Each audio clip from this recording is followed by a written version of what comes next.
তৎকালীন আওয়ামী লীগ সরকার ভারতকে সন্তুষ্ট করার জন্য বাংলাদেশের বন্দরগুলোকে ভারতের হাতে বিক্রি করে দিয়েছিল। যেখানে ভারতের এক রাজ্য আরেক রাজ্যকে নদীর পানি দেয় না, সেখানে আমরা কিভাবে ফেনী নদীর 1.5 লাখ কিউবিক মিটার পানি ভারতকে দিব, সে প্রশ্ন করেছিল। যেখানে ভারত আমাদেরকে তিস্তার ন্যায্য ইচ্ছা দেয় না, সেভাবে আমরা কেন সেই ভারতকে ফেনী নদীর পানি দিব, সে প্রশ্ন করেছিল।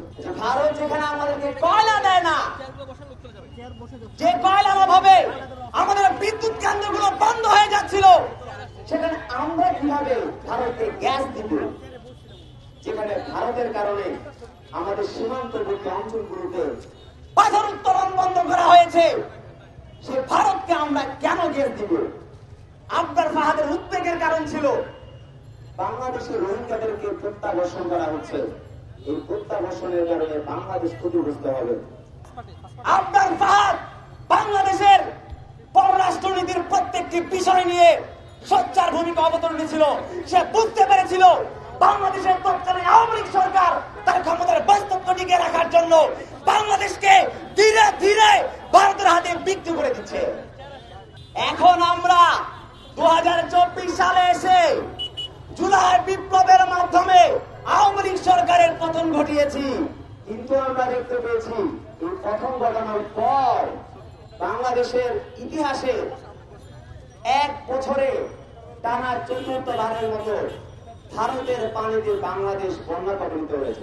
আমরা বলতে চাই আগামীর বাংলাদেশে আপনার ফাহাদের মৃত্যু থেকে শক্তি নিয়ে, শহীদকে তার এই শোক থেকে শক্তি নিয়ে বাংলাদেশের প্রত্যেকটি ঘরে ঘরে জন্ম হয়েছে আবদার ফাহাদ।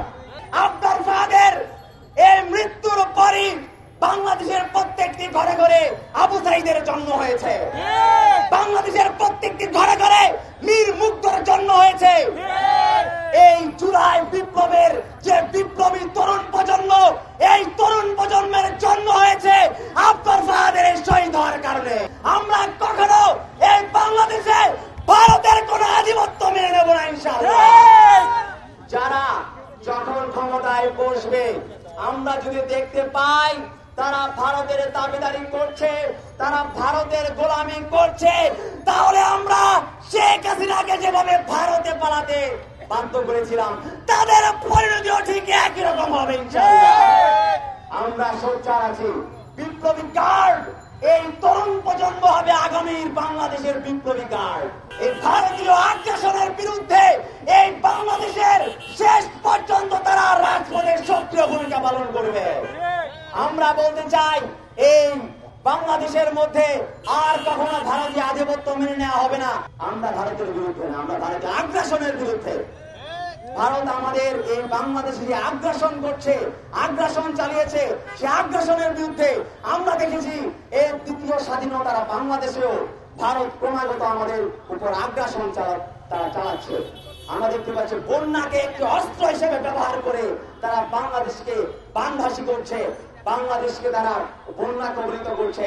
আমরা বলতে চাই বাংলাদেশের অন্তর্বর্তীকালীন সরকারকে অবিলম্বে বাংলাদেশের পররাষ্ট্রনীতিকে যেন শক্তিশালী করা হয়। আমরা আওয়ামী লীগের মতো নত জানো পররাষ্ট্রনীতি চাই না। ফ্যাসিবাদের দোসররা বাংলাদেশের প্রত্যেকটি সেক্টরে তারা এখন পর্যন্ত বসে আছে। শেখ হাসিনা চলে গিয়েছে, 300 এমপি চলে যাওয়ার জন্য কি আমরা আন্দোলন করেছিলাম? 300 এমপি চলে যাওয়ার জন্য কি আমরা জুলাই বিপ্লব করেছিলাম? 300 এমপি চলে যাওয়ার জন্য কি আমাদের 1583 জন ভাই শাহাদাত বরণ করেছিল? বাংলাদেশ থেকে আওয়ামী লীগের সকল দোসরদেরকে আমাদের উৎখাত করতে হবে। আমাদের লড়াই এখনো শেষ হয়নি।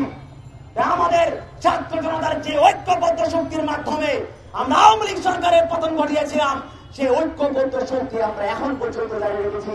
এবং আওয়ামী লীগের প্রতিটি প্রেতাত্মা তারা তাদের সেই আসনে আসীন থাকা, তাদেরকে সেখান থেকে পদচ্যুত করার আগ পর্যন্ত আমাদের লড়াই চলবে ইনশাআল্লাহ। ফ্যাসিবাদ বিলোপের লড়াই, যে লড়াই আমরা চালাচ্ছি, গণঅভ্যুত্থানকে সমুন্নত রাখার যে লড়াই আমরা বর্তমানে চালাচ্ছি, রাষ্ট্র সংস্কারের যে লড়াই আমরা বর্তমানে চালাচ্ছি, সে লড়াই ছাত্র জনতা ঐক্যবদ্ধভাবে সামনে চালিয়ে নেবে ইনশাআল্লাহ। সে পর্যন্ত সবাইকে এক থাকার ঐক্যবদ্ধ থাকার আহ্বান জানাচ্ছি।